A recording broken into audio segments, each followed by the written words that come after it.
Partindo, então, dessa construção do espaço relacional e do diálogo, gostaria de chamar aqui o Felipe para encerrar, então, esse painel. O Felipe é um filósofo, ele vem de Porto Alegre, ele tem pós-doutorado no Instituto Sofia, da Itália, e, atualmente, ele também está na área da engenharia de gestão do conhecimento.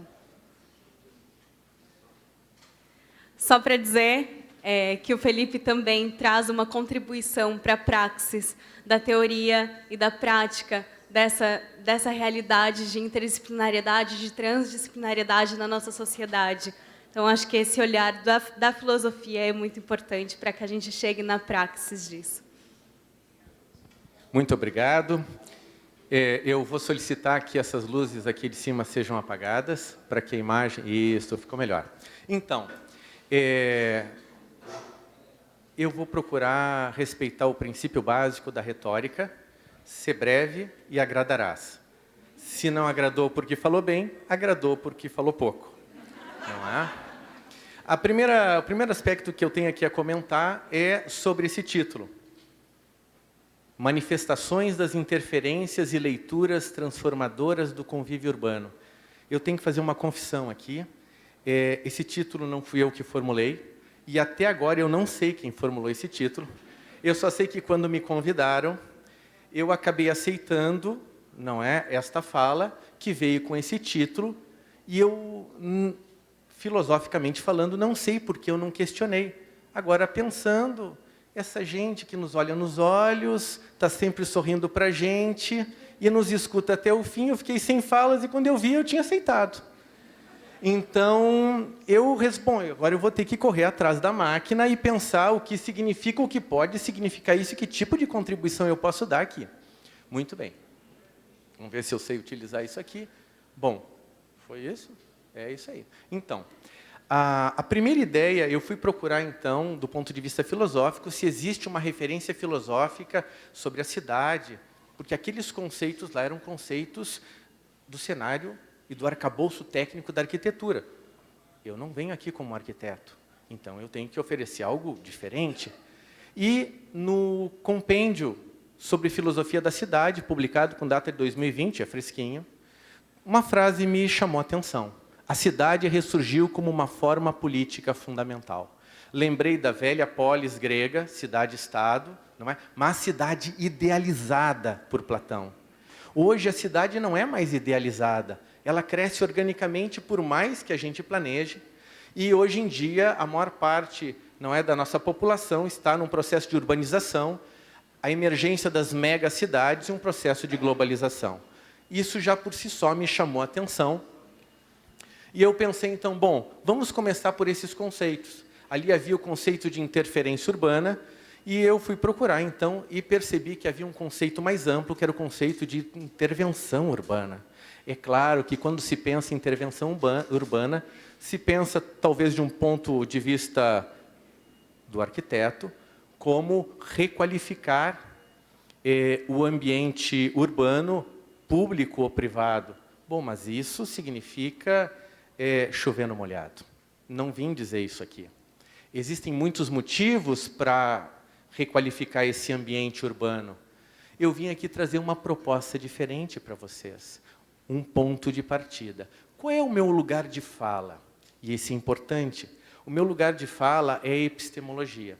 Eu venho da filosofia, eu sou um especialista na área de epistemologia conhecimento, eu sou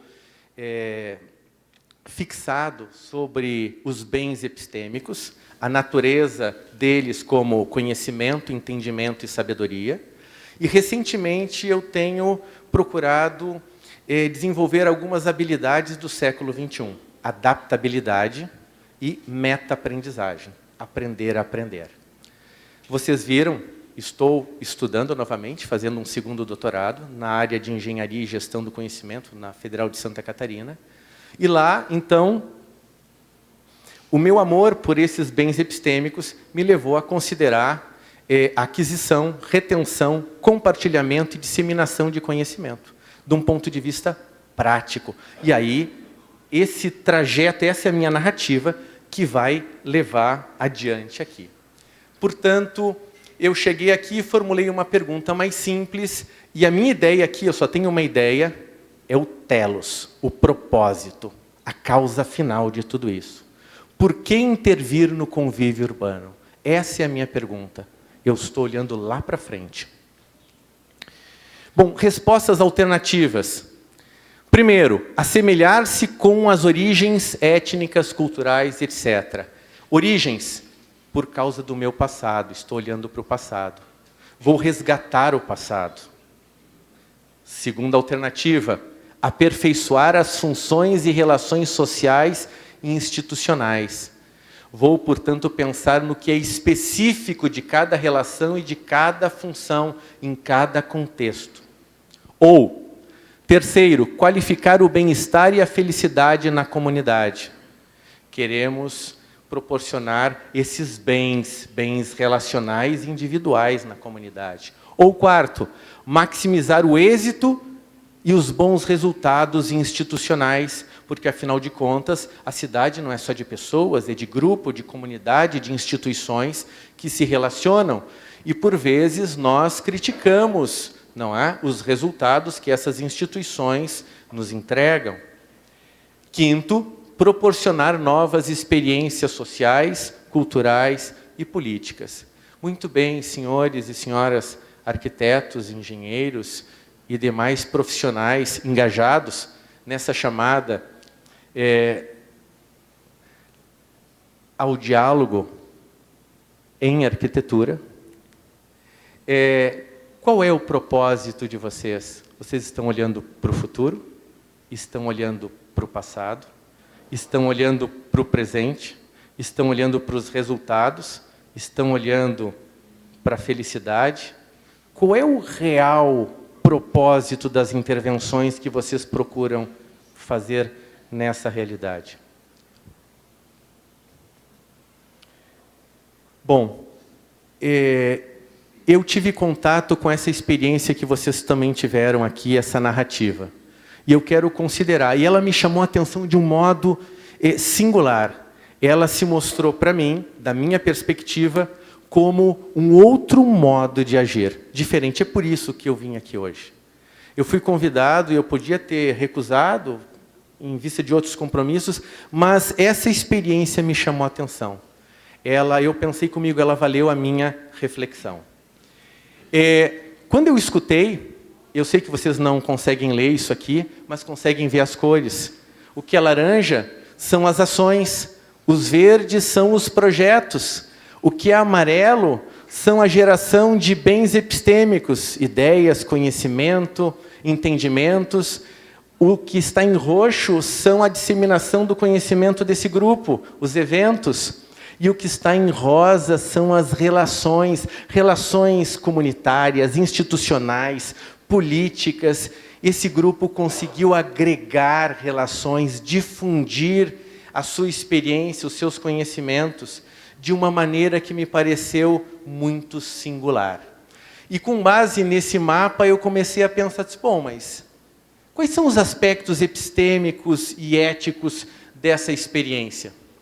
Muito bem, os aspectos epistemológicos, então, a primeira coisa que eu pude destacar é que tudo gira em torno do diálogo. Esse pessoal marcou uma posição de escuta e de relacionamento a partir do diálogo. E pensando nesses bens epistêmicos, na aquisição e retenção de conhecimento e no seu compartilhamento e disseminação, nós temos trocas de ideias, vocês escutaram aqui, pensar o futuro, ouvir os envolvidos, sabedoria, que aqui não é nada etéreo, mas é um saber que se encarna e que é benéfico, porque ele nos ensina a viver bem. Compartilhar conhecimento, criatividade, nós vimos aqui, e o entendimento, apreensão dessas relações aqui. Aspectos éticos da intervenção urbana, escuta e consideração pelos interlocutores. É ou não é verdade? Confiança interpessoal. O tecido mais básico da sociedade é confiança. Se não há confiança interpessoal, não há esse tecido. Aqui é o nosso chão, onde tudo começa. E é onde me marcou, nessa experiência, o início de tudo. Eles têm um alicerce. É dali que o tecido começa a se aproximar, a rede se aproxima. E com base nisso, o que eu percebi? Engajamento social, porque houve engajamento de outras instituições, de pessoas da academia, de pessoas da área da política, políticos, não é? Com função, em outras instituições, voluntários, houve engajamento social. E esse engajamento, alargamento, inclusão. Não pude deixar de notar esses aspectos. Eles são estruturais, nascem daquela escuta que gera confiança, tecido de alicerce, que promove o estreitamento com o engajamento e o alargamento. Convívio urbano. Mobilidade, sociabilidade e bem-estar. As 3 características básicas do convívio urbano. Mas qual é o propósito disso? Quais são esses aspectos? Então, mobilidade. Bom, nós sabemos que podemos nos mover pela cidade ou por aí de carro, de bicicleta, de patinete, ainda não tentei, não é?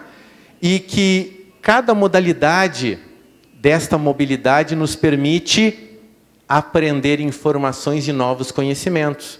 O que menos nos fornece informações no mercado das informações é dirigir, porque nós temos que estar atentos à frente. Mas quando a gente sai para uma caminhada na calçada, nossa, nós temos edifícios, lojas, pessoas que eu não havia percebido. A agregação de conhecimento depende da modalidade.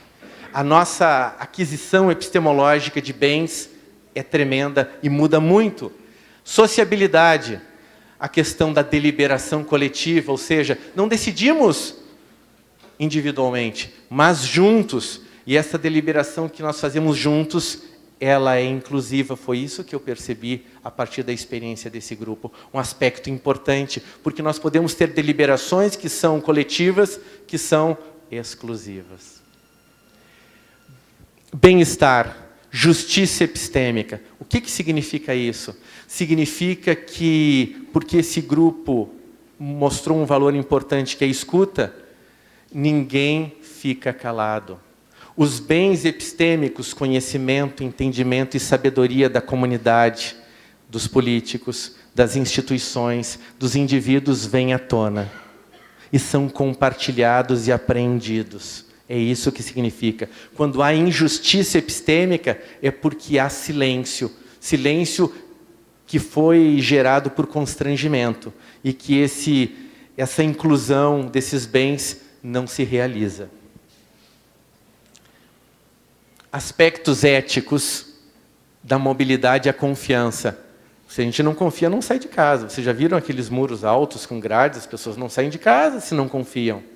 A gente precisa confiar nos outros para ter essa mobilidade. Quanto maior a mobilidade, maior a confiança. Menor a confiança, menor a mobilidade.